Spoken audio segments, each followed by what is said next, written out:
সালাম আলাইকুম হুজুর। ওয়ালাইকুম আসসালাম ওয়া রাহমাতুল্লাহ। কি ব্যাপার হুজুর, এই জায়গা বাদাই দিয়ে পড়ে রয়েছেন?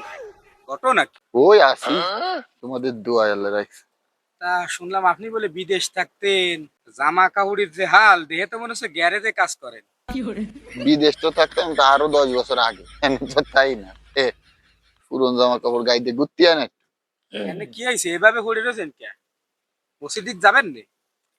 হ্যাঁ, মসজিদে যাবো। কি হয়েছে হুজুর, আপনার মন খারাপ কে? আপনার সমস্যা নেই কোনো? না, ওই পুরনো কথা মনে পড়ে যাচ্ছে তাই আর কি। কি হয়েছে ঘটনা? ওই পুরনো ঘটনা, ওই যে বিদেশ থাকতাম, ওই সেই বিদেশ ছিলাম।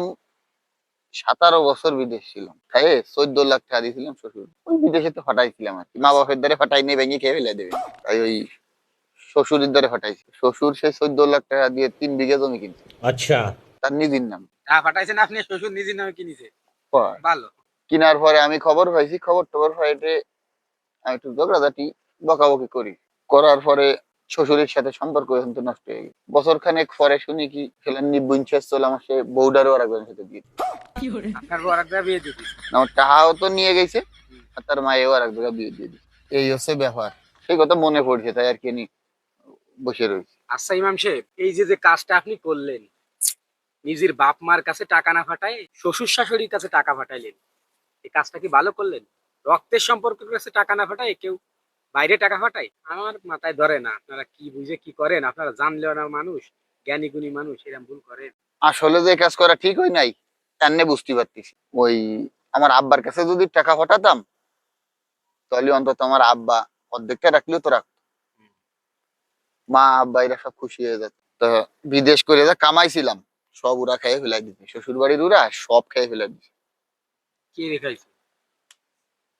খাইছে ওই যে শালা বিদেশ পাঠালাম, লন্ডন গেল, সে জায়গা 5 লাখ দিয়ে লাগিয়েছিল। তারপরে শালি একটা বিয়ে দিলাম 2 বার, আলহামদুলিল্লাহ। ও জায়গা লাখ তিনিক গেছে।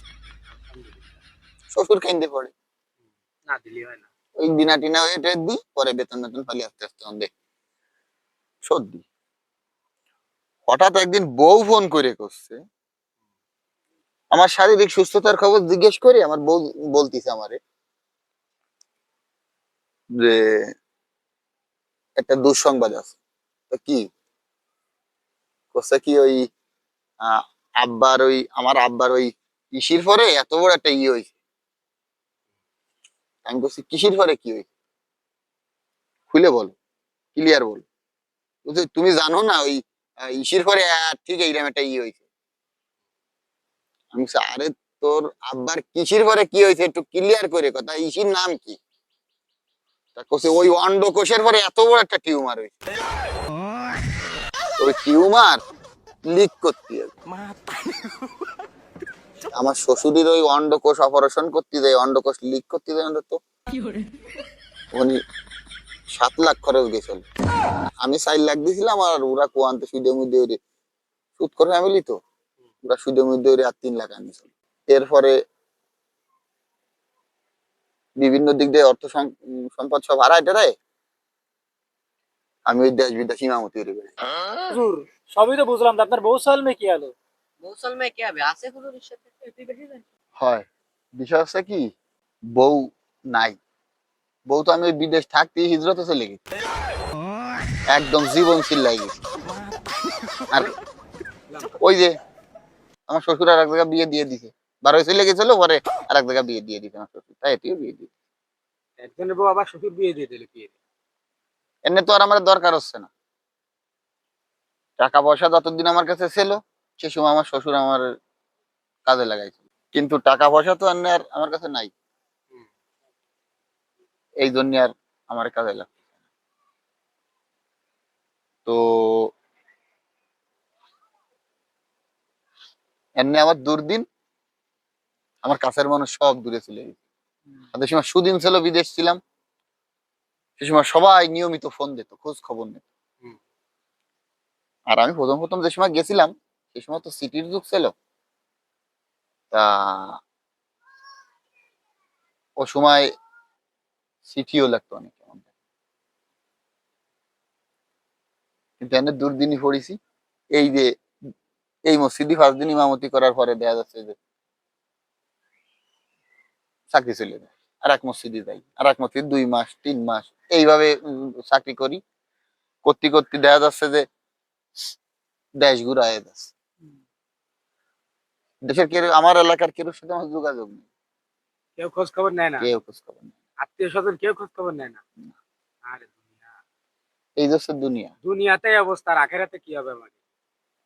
টাকা পয়সা নাই, কেউ খোঁজ খবর নেয় না। দুনিয়ায় এই অবস্থা, আল্লাহ জানে আখেরাতে কি অবস্থা হবে। যাই হোক হুজুর, একটা কথা কই শুনেন, কষ্ট নিয়েন না। একটা সান্ত্বনা তো আছে আমাদের, যেটা হচ্ছে সবার, যার কেউ নাই তার আল্লাহ আল্লাহ আছে। আল্লাহ তো আমাদের পক্ষে আছে, আপনার সাথেও আছে। দোয়া করি আপনার সমস্যার সমাধান হোক।